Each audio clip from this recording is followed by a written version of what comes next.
Hey everybody, Mike Pfeiffer with Pfeiffer Hobby Supply.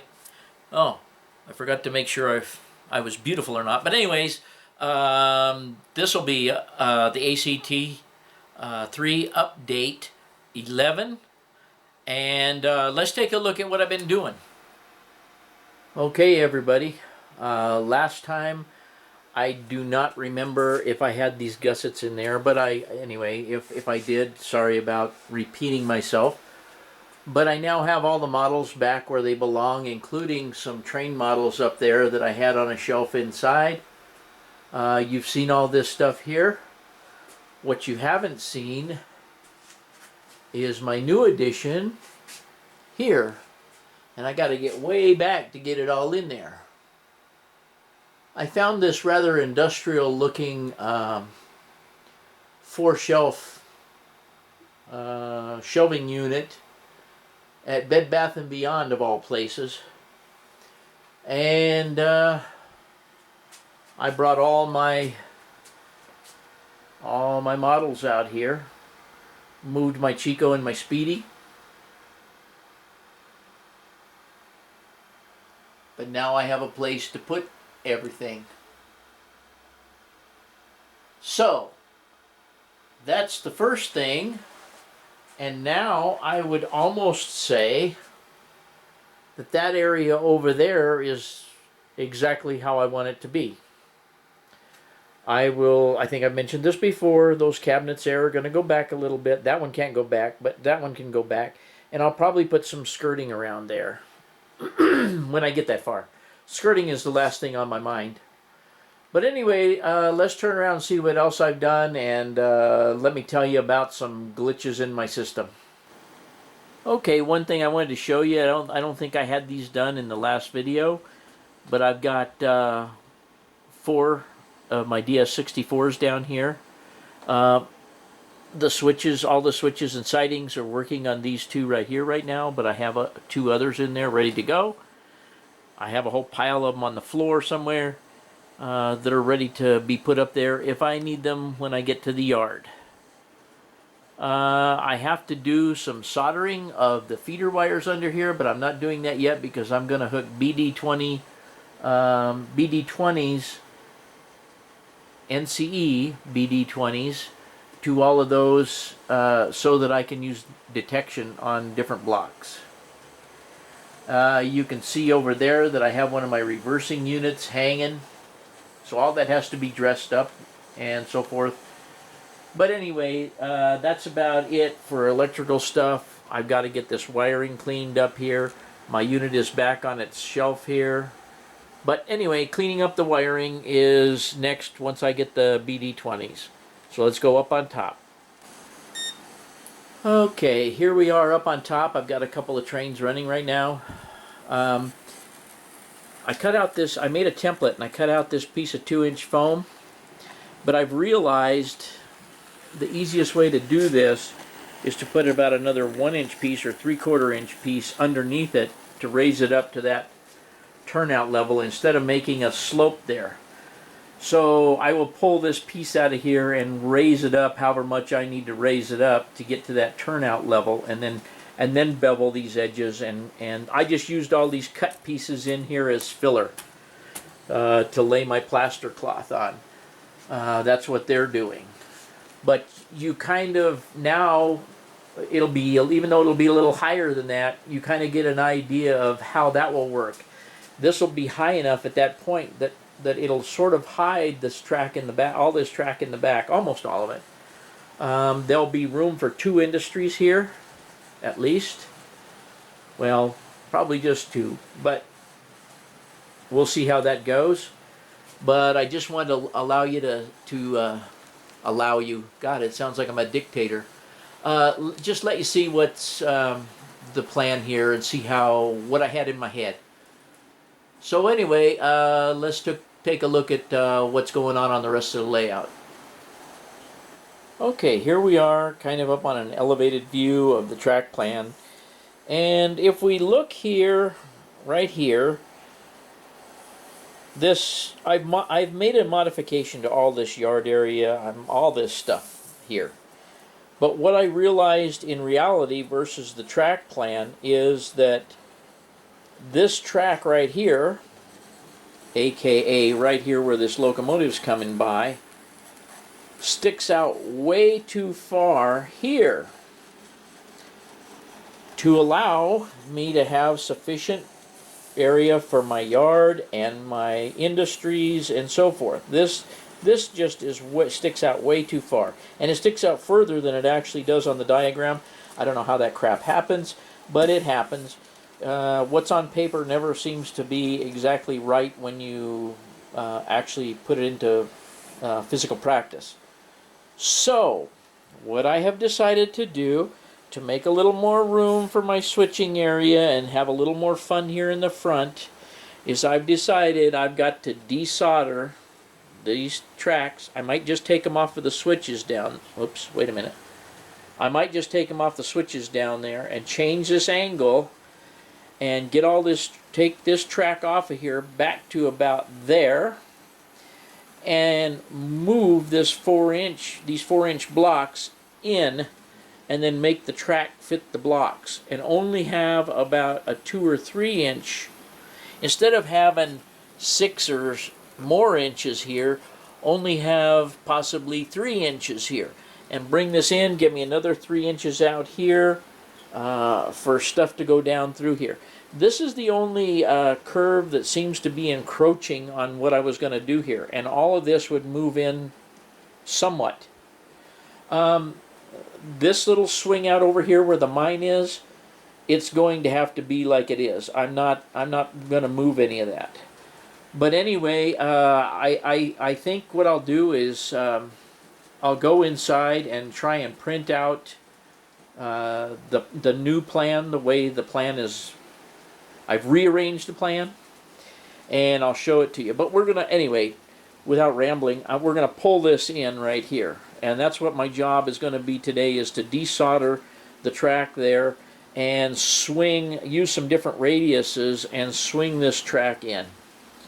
Once I get that done, I may consider starting to goof around with coming underneath the bridges over there and starting the yard down this way.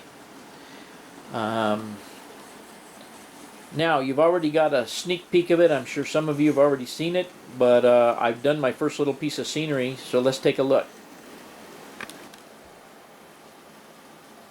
Okay, I have got plaster cloth and scenery in all the way down to my mesa and around the corner here, and I'm real happy with the way it looks so far. Of course, there's no ground cover on it, there's no foliage, there's no anything, but I do like the way that it looks with regards to the background scenery. I'm really liking it.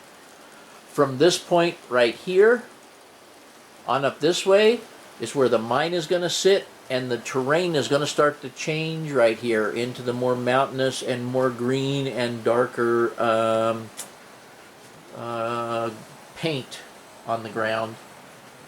Another thing, as long as I'm swinging around this way, that I'll show you. If you remember, I think the last time, and I think in video 10, these were really dark blackish, almost black looking. I took them all off, repainted them, so they're more gray, and they're not so dark, and they have a little bit of dimension to them now. The Indian ruin, I think I've said, is going to go right here. I've got some pieces of foam all glued together and ready to hollow that out and get started on doing the Indian ruin. I don't know when I'll get started on it, but that's a game plan. I showed you guys underneath the reversing unit, but this reversing section now works up to here, and this reversing section that Gavin's train is sitting on also works. We've already run trains through it, tried it, it works. The only addition I have to make, and I forgot to do it, is, as you guys may know, I need a feeder right here to feed this turnout and feed the double crossover, and I left the feeder out. So I'm going to have to place a feeder here today. That's the only electrical issue I have currently on the layout. Let me go back over here and explain some other scenery features that I'm planning on. Okay, for here, what I'm not going to want is I'm not going to want this reversing track really exposed. So the scenery will be in front of it, on towards us from this curve right here, is going to be higher than that track by about 1 inch. And on the back, it'll be up about 1 inch up to the track that the train is now on. So that this curve right here, this reverse curve, or reversing section, will kind of be hidden from view, and that's the way I want it. I don't really want it to show. It's okay if it shows a little bit down here at the end, but I'm going to partially at least hide that. This curve in front, I do want to show. So, that being said, we go up here to the top. Some of this scenery along here will be about 1 inch higher than the track, just to partially obscure the track. Some of it will come down level with the track down to the lower track. But in here, right here, what I decided to do is make a cut. If you remember on the old layout, I had a cut in the back that the train passed through and allowed us to get a little break from viewing the train all the time.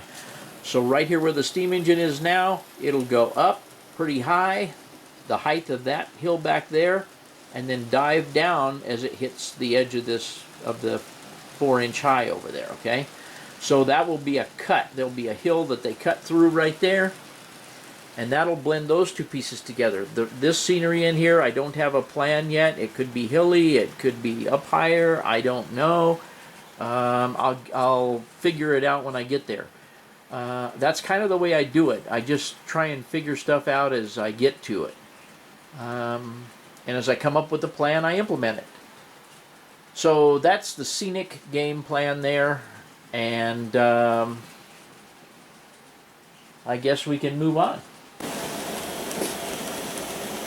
Okay guys, I printed up the revised plan, and as you can see, this track right here, which is this track right here, is going to be sucked back a little more to give me more space here. I've redone some of the turnouts, brought these two tracks here closer together, revised the yard to try and make the sidings in the yard as long as the sidings out here. As you can see down right here, these tracks go directly into the yard from this switch right here. This switch comes off of this track, which is basically part of the runaround here, but does follow down the yard and eventually goes down the yard lead and can go out the end. This will be still a caboose track and locomotives storage track, switcher track. It took me a while to get all the stuff together to make this work with number 6 turnouts. There's a piece of track right here that does not join going onto the turntable per the program, but I will custom make a piece to be able to get onto the turntable there and get onto the turntable there. Reconfigured this little zigzag here to keep these tracks closer together, and this siding here and this siding here for industries, and gave me more space in here to do scenery and industries, okay, down this band here, putting the yard right up against the edge of the layout here. The yard is now only 3 tracks, but I do have access to this track here as well, only through a different lead, not the original yard lead. That required me to pull back, shorten up the straight piece here, and pull all of this here was up here, pull it back down here. And I think it works. I think it's going to work much better this way. The rest of the track is basically unchanged, but I had to make a modification here because I just didn't think I had enough space to do a yard in the industries justice. So anyways, that's about it for today, and like I say, we're going to pull this, I think I told you before, we're going to pull this back today. So that's about it. Okay guys, I decided to try and add this into the video. I've already obviously taken the track off where it was insulated at both ends where the turnouts were. It's laying right here, all still soldered. I'm going to, and I already have started, but I decided to film it. I'm going to break all this loose and see if I can reconfigure this foam. So let me just show you how easy it is to get this to unstick.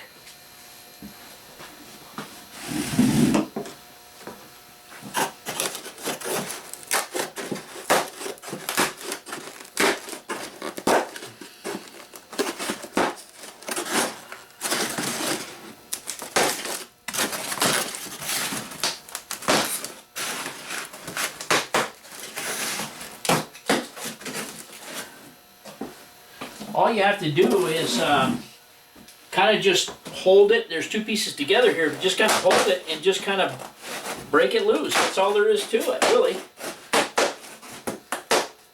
It's not extremely easy to get loose, which is a good thing, but it does come loose. So now I've got all this loose. Now I can reconfigure it however I like. It looks like to me like I'm going to have to take a little bit out of it or compress it in, but I'll leave that until after I get this stuff back in place, okay? Okay, once I got it all lifted up, as you can see, it's free. I can move it wherever I want to move it and re-hot glue it. But I had to get I had to scrape all the hot glue off from the pink foam, which was not a problem. It's all laying here, but I got to vacuum this off before I get started gluing it back down. I just want to make sure the surface is plenty clean and plenty level, and then I'm going to lay some track on it to make sure it's in the right place, temporarily hook it with the pins, and we'll go from there. Okay everybody, I moved the foam back as I showed you. I may make a couple more adjustments to it. I have all the track laid out in here like it belongs. I have the insulators on. I have all the joiners on. Unsoldering or desoldering the existing track was really no big deal. It was a lot easier than I had suspected. So I recovered a lot of those parts. I'll probably wind up pushing the foam inward just a little bit right in there. I have not hot glued it down. But what I'm going to do first is I'm going to solder up all the track here and get it like I want it. I did bring the tracks in closer together to each other also for a little more prototypical look. I like the sweep of it. I think it looks good. I'll try and take you over here. As you can see, I like the sweep of it. I think it's going to be good, a good distance out scenery wise in all these different spots here. I think there's enough room in there for scenery. And as you can see, this is the outer edge. That black line is the outer edge where it used to be here. So we've gained, at least 6 inches. At least 6 inches of width to our yard area here, which is what I was lacking. So everything should be cool on the main line once I get this connected back together, and that's it. Well, okay everybody, I hope you enjoyed that update. I think the room is really starting to shape up. I think you'll agree. When I got to planning the yard over here, Gavin wants me to get busy on the yard, as I said, and you know, I got this problem here, but it's not really a problem. I can fix it. It's not going to cost much. You know, I went over that in the video. But anyways, as usual, guys, thanks for watching. Hope you enjoyed the video.